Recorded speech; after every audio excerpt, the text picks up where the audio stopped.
Hello everyone and welcome back to my channel. I am Nelson, you're watching Nature Nell. And if you're new to my channel, thank you for stopping by.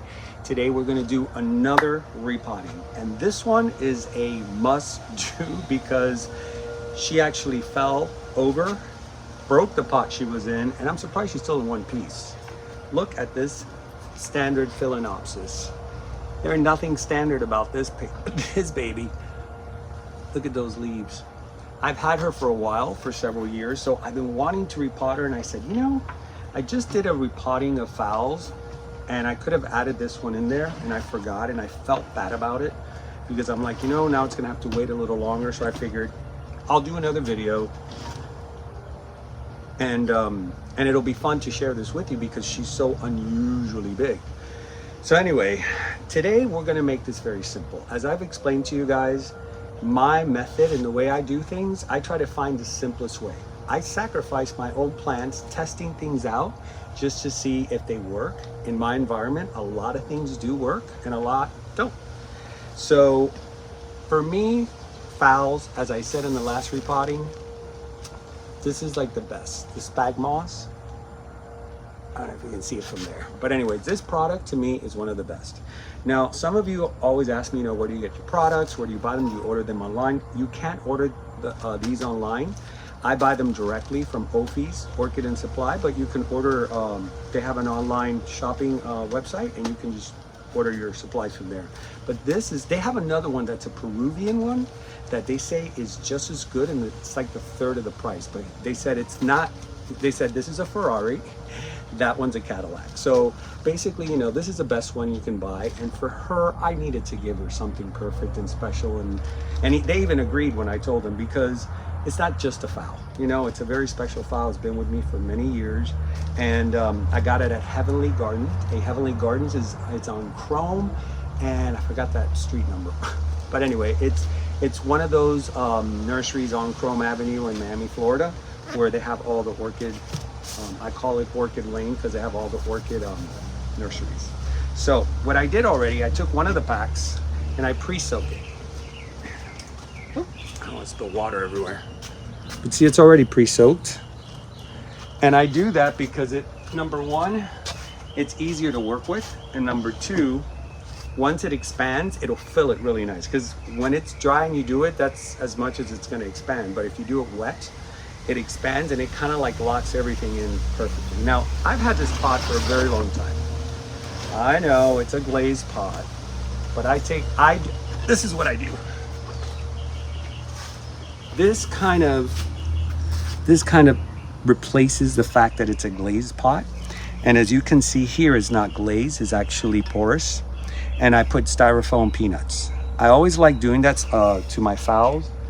Pretty much most of my orchids that I pot, I do that because it gives it a good drainage. And I do water a lot here, but I keep my orchids outdoors, so they do kind of dry out pretty quick. So that's why I tell you guys, there is no one way of watering. You have to learn your environment, right? And study your orchids. That's the specialty about orchids. It's not like you're gonna watch my video and I'm gonna say water it this way, and all across the world everyone's gonna water like that and it's gonna be successful. That's never gonna happen. Orchids are very individualized to your environment, to your care, to the medium that you use. There's so much that plays. And a lot of you want me to give you that magic potion, and all I can say is, I don't know the conditions you keep your orchid in, so I can't really give you a recipe to do something directly. I could just tell you what I do, and if that works for you, it is awesome. But if it doesn't, then you gotta try other means. Because I do keep all my orchids outdoors, and I know that when you keep them indoors, it's a lot different. I don't know the surprise I'm gonna get, but I am gonna remove all the moss from this phal.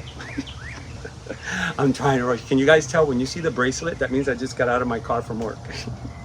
This is my work bracelet. It's a pair of scissors turned into an art piece. It's really cool. I've had it for as long as I've been doing here, and I had to put some Skin So Soft because of mosquitoes. I'm like, there's no way I'm gonna get through this tutorial if I had mosquitoes all over me. Now this is a very big plant, and I'm gonna probably find some surprises when I pull this out. So I am, through the magic of editing, going to speed up some of this work. I don't know where I'm gonna do it, but I'll do it. So I'm not gonna be talking much.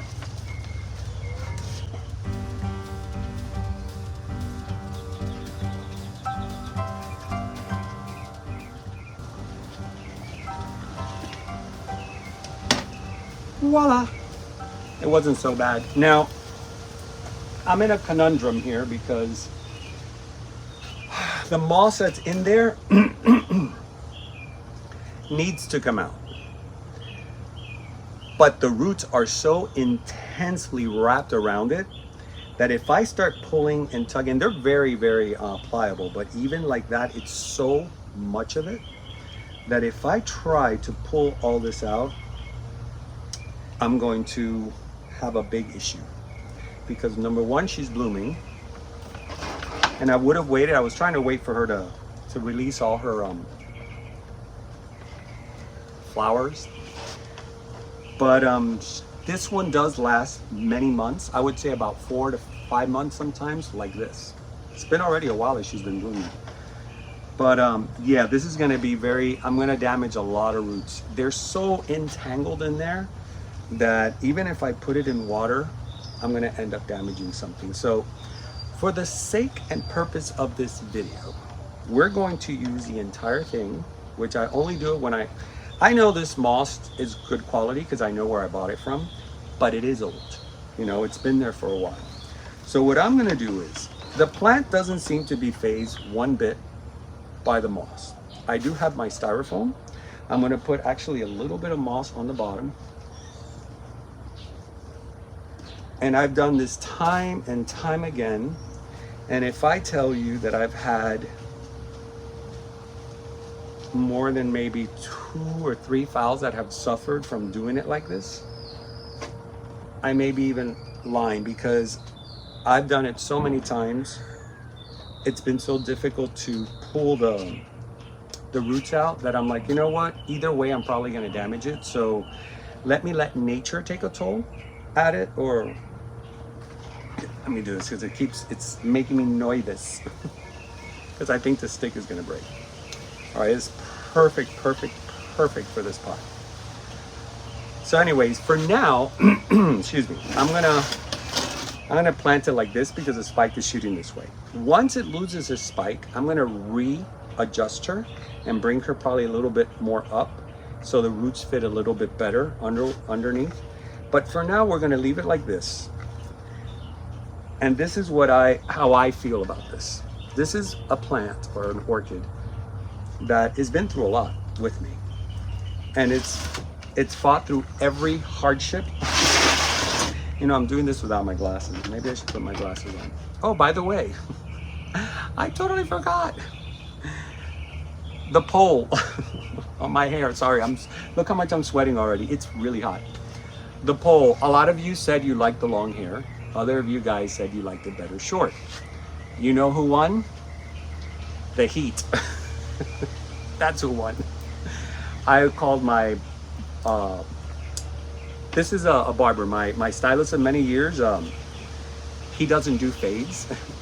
So I actually went to a barber that I know, and I told him I want a very short fade for my for the summer. You know, I just want to be comfortable. I wasn't comfortable with the hair, and at the end of the day, you know, it's about comfort. And then doing these videos was getting very challenging. Go back and see how many times I was doing this. Now I don't even think about it. And it feels so good. So I hope you guys like the new look. I'm very happy with it. Crazy thing about it is my partner Lewis, he had to step out of the country for a couple of days. And he has no idea I cut my hair. So he left me here with long hair. So I'm not doing any FaceTimes. It's gonna be a surprise. So anyway, what I'm doing is I'm basically just adding, I know the camera's pretty far, but guys, the reason I don't do a close-up is it's because it's self-explanatory, and I'm trying to hold it because it wants to flip that way. So it's a little challenging. So I'm just stuffing the walls of the pot with the sphagnum moss. And then lightly covering, pushing some in the center, of course. You want to make sure that when you put, not the center, but the area that the roots are a little bit sort of empty, you want to put sphagnum moss there so it's sturdy. But like I said, I am going to be readjusting this orchid very soon when this is done. So I'll have to remove all this, and it's not going to be as big, not big as a project. There's not even a big project. It is if you're rushing, Nelson. I don't even know why I'm rushing. It's early. I got out early today from work. It's the heat, I guess. I just don't want to sweat in front of you guys and look silly. But at this point, who cares? You guys, in the 3 years that I've been doing this channel, you've seen me sweating. You've seen me wet in the rain. You've seen me, I think one time there was even food on my shirt and I didn't notice. I was like, oh my God, how embarrassing. People are gonna think I'm a slob. But anyways, you guys have seen the real me through and through. And so if I sweat today, it's part of the project. Anyways, I did think that it was gonna take a full barrel, small barrel of this, and I was correct because there's still a lot of space in there. And now I'm gonna tell you something, your phals, it's actually better to keep them like this. And I'll tell you why. Because when you water them, you don't want water to sit here. They get crown rot, so this starts rotting. If your top leaf turns yellow, you can kiss that baby goodbye because it just travels all the way through. If the bottom leaf turns yellow, kiss the bottom leaf goodbye because that's just a leaf that is done with. It used its energy and it's giving room for more energy for other leaves to grow or probably a spike. So in a way, she grew this way because this is their natural form of growing. They grow outwards, so the water never sits there.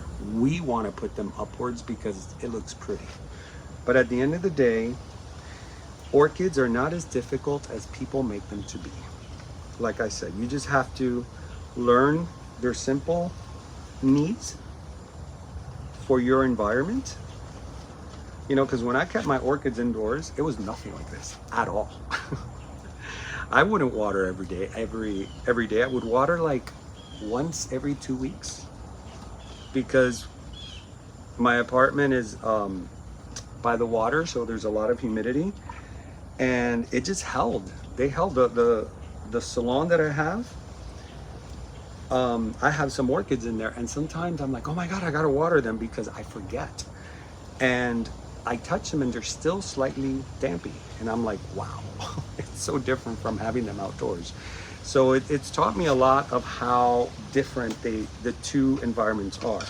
Now, I don't normally talk too much about indoor orchids because it's not an area that I really use now, so I don't really remember to talk about it. But I mean, if you guys have questions, let me know and I'll do a show on a show. Yeah, let's do a show. Let's do an episode on it. But I mean, orchids indoors is just, it's not as much care as when you have them outdoor. You don't have the fights that you have with the pest. You still get pests, but you don't have the same fight. You know, it's here outdoors. By the way, guys, look, it took a whole, the boys were right. I told them, I said, well, she's pretty big. She's like this. And they were like, take two. Don't take one because it's probably not going to be enough. Now, remember what I said, this is going to expand greatly. So I'm happy with the amount. I just have to do this so I can be at ease.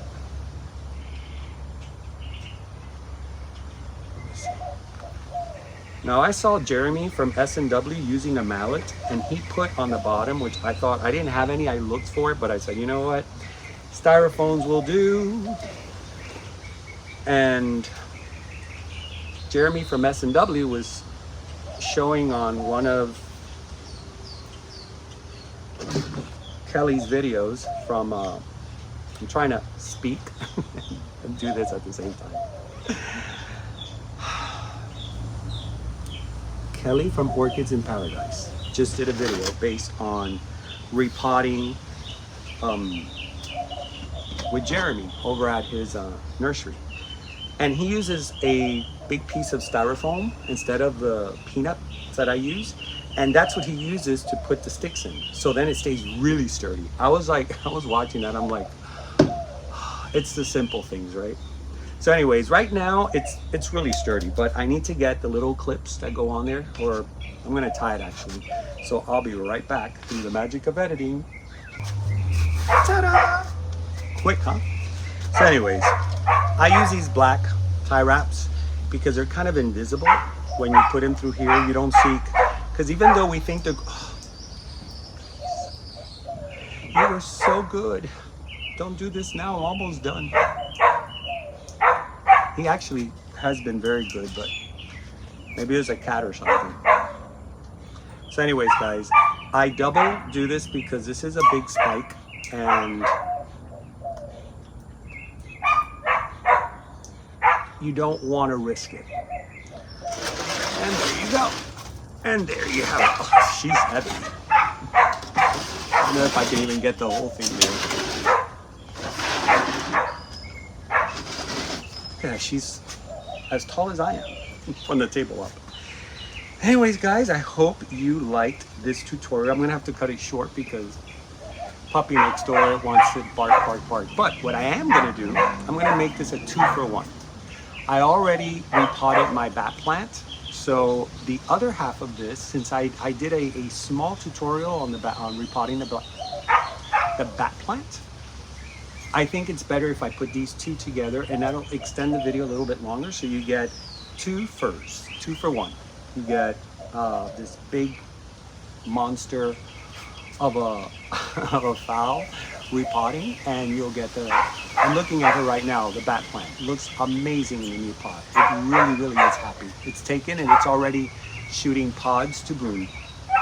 So anyways, guys, I hope you enjoyed this fun and quick way to repot. I know some of you are gonna have a lot of questions like, why did you not take, in this situation like that, it's so wrapped. When it's a ball like that wrapped, from my personal experience of years of repotting, sometimes it's better to just leave it. It's not, orchids are not as sensitive as people think. They do die easy if you don't keep them correctly, but they're not that sensitive. So let it be. It seems to be happy there. It's been in that for like 4 or 5 years, and it's grown and doing better and better. So, and giving me bigger flowers every single time.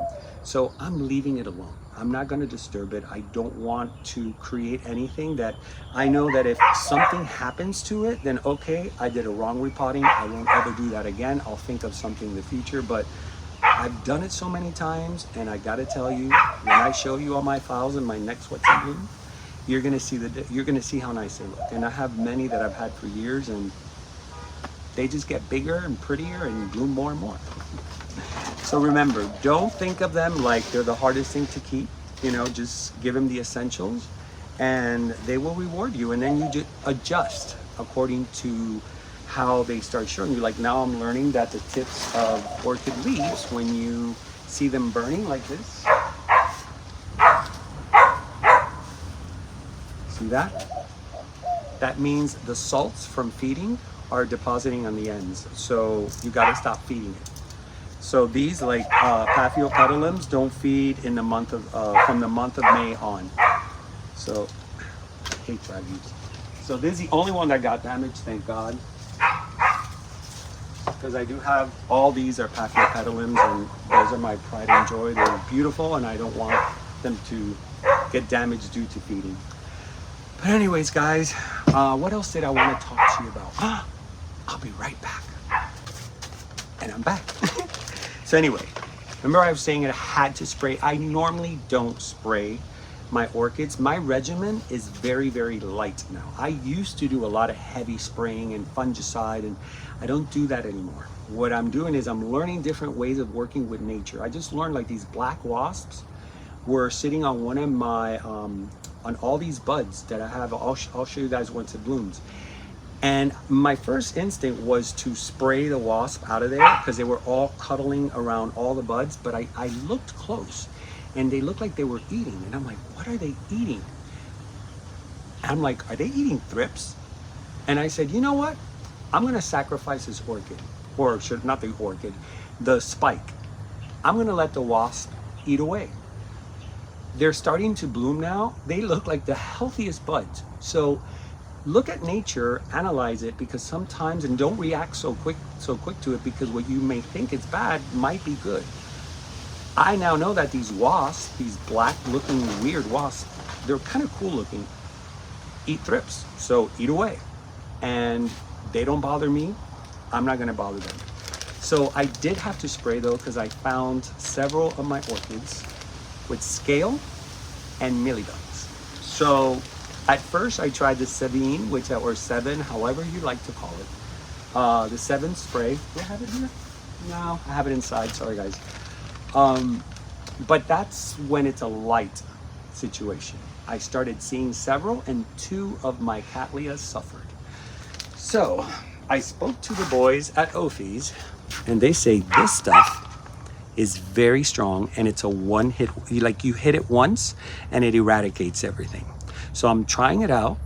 So far everything looks pretty good. I don't see any more scales or anything like that. It was getting pretty bad, and it really worried me when one of my chandelier vandas, my Annie Bell, some of the canes had it, and I'm like, oh no, not her. So I tried this, and I'm gonna see how it works. I like the fact that you only use it once. You don't have to keep using it like orthene and other toxic chemicals. I did get this at Ophi's, so they carry it over there. I don't remember what I paid for this, sorry. This one brings 2 in a pack. I used 1 pack. Oh, no, 4. I don't know why it's only 2. So a full pack is the perfect measurement for a 20-gallon sprayer container. So you have one of those little sprayer containers that you connect to the hose. I also got that at Ophi's. Cling. You know why I say it? Because you guys are gonna ask me anyway. So I'd rather say it here, and that way I don't have to type so much. Even though I do love responding and engaging with you guys, but there's a lot. So if I can say it here and not have to, add more to that, then that's perfect. They said that this stuff is very potent. So I did completely put a mask, I put my glasses, I put a hood, I put everything. I looked like a crazy man out there. It was so hot too. But you don't want to risk getting this on your skin. And as soon as you're done, don't walk around and start looking at things. Take everything off, throw it in the hamper, and take a shower. You don't want any of that residue around you, because it's not safe. So anyway, I'll let you guys know how well this has been working. So far, it looks great, better than what the 7 was doing, because the 7 was taking care of the thrips. But I noticed when the scales started coming in from the heavy heat, all bets were off, and I was like, oh boy, I need something stronger. So that's the only time you guys are gonna hear me spraying heavy toxins. And then of course, when I'm done, I water all the floor.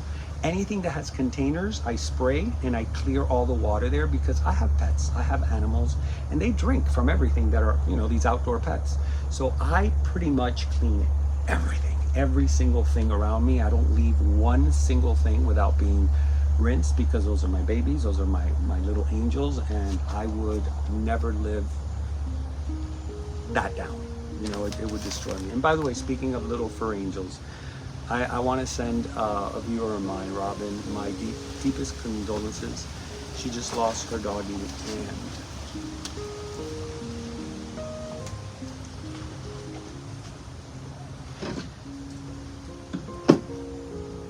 I lost my little girl a couple of years ago, and I developed very serious PTSD, which I didn't know you can develop that from losing a pet that starts off as a pet and ends up as a family member. And I took so much good care of her, and I gave her so much love that she outlived her expectancy. So when that happens, they start breaking down, because nature takes toll. So she ended up getting dementia. She got everything that a dog can get, and the vet told me, you have to stop this. So we did. My ex and I, we went to the vet, gave her a perfect day, and that day we decided to send her back home. And so that's why I have so many cats and I don't have dogs, because It's been a very, very difficult journey for me. It was the first time I had to do that, and I didn't realize how affected I was going to be. It's still hard for me to talk about it today. So when Robin sent me that message, I felt that so hard. So Robin, I know what you're feeling. I hope someday when we all go back home, I call home whatever we go back to, that our little love furry babies are waiting for us there, because that's what keeps me, you know, with my mind at peace for, you know, letting go of my little girl. So anyways, I'm sorry. I didn't know it was gonna go in this direction. Anyways, guys. Wow. All right. So on to the next segment.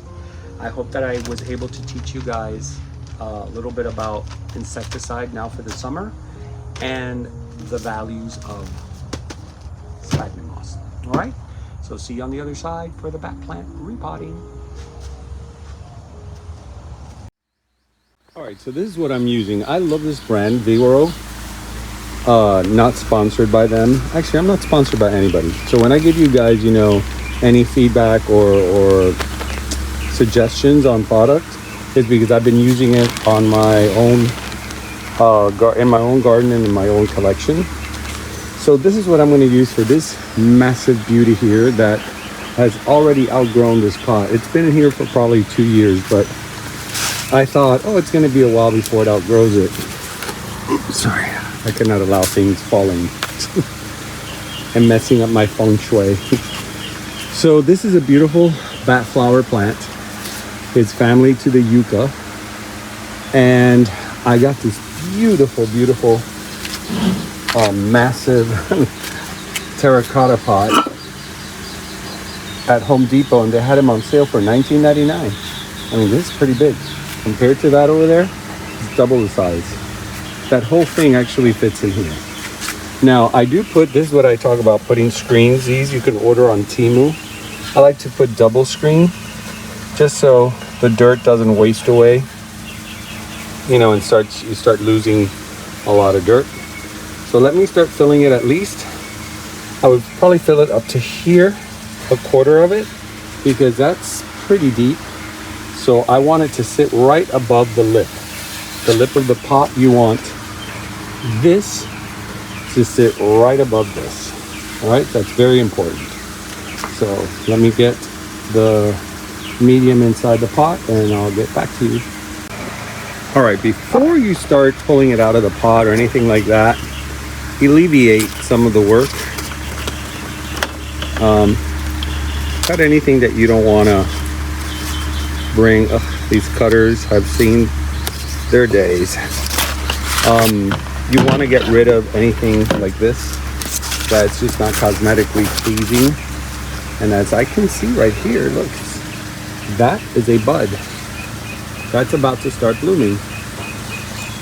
It'll shoot a long spike and then it'll bloom on top. So it's good. It's a good time to change this into here. So this is what I have so far, about a quarter. So I'm going to put that in here, and hopefully the top would be more or less, I kind of eyeballed it. And just when you guys work with something this big or heavy, you know, get yourself these fold out tables. They sell them at Home Depot. Let me see. I've been at Home Depot lately a lot. See these fold out tables? So you can put it close. I have it here in my greenhouse to where you're going to move that pot, because you don't want, I mean, this is going to be very heavy. So from there to there, you know, I don't want to make a lot of strenuous work. All right, so this happened.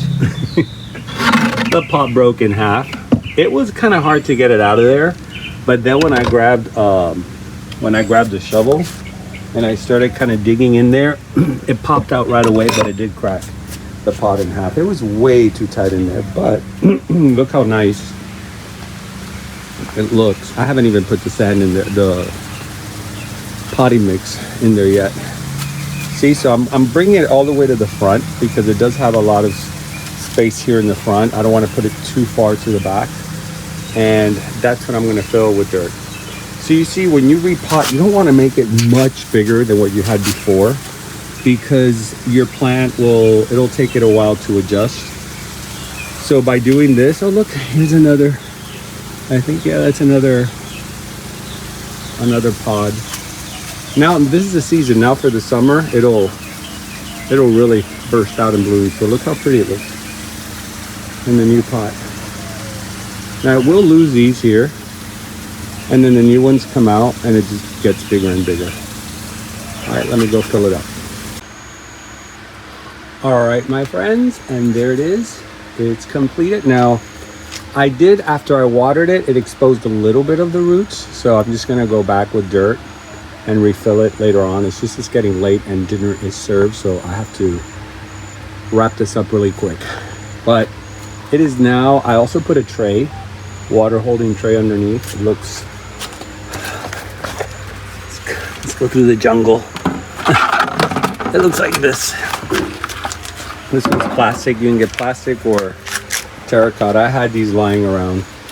So it's good to keep water underneath because this is a plant that really likes moisture. And one of the things that I've learned is that if you don't put a tray, you're going to be watering it a lot because it'll tell you when it's not happy. The leaves droop. Now these leaves that are drooping, those are the old leaves. Those eventually will go a yellow, and then the new ones come out and it's going to look spectacular. But look how nice it looks right in the dead center. Ooh, pick up. Beautiful pot.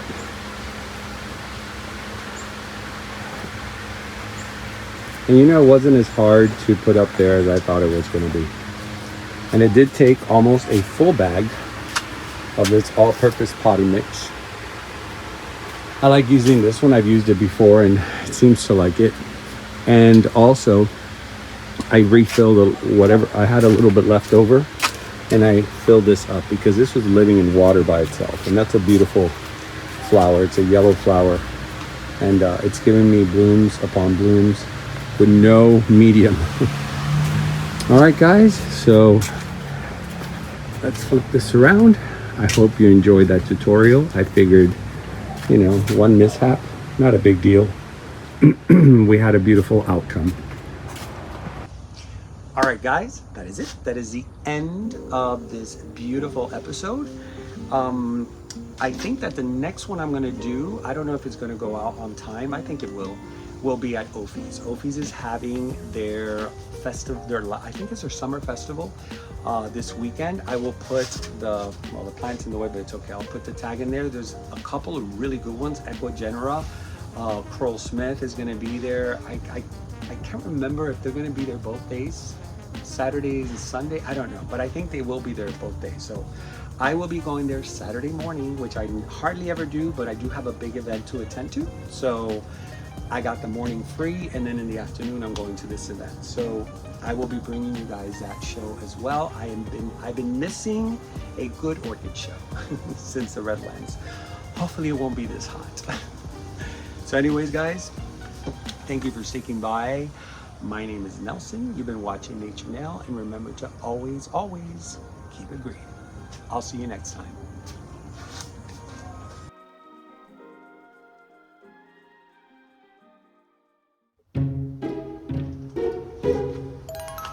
Oh, it's as good as it's going to get. It's hot. Oh my God, it's so hot. All right. It's not hot. It's not hot. It's perfect. Climate is perfect. Sure it is. All right, get yourself together. I can't even see from here.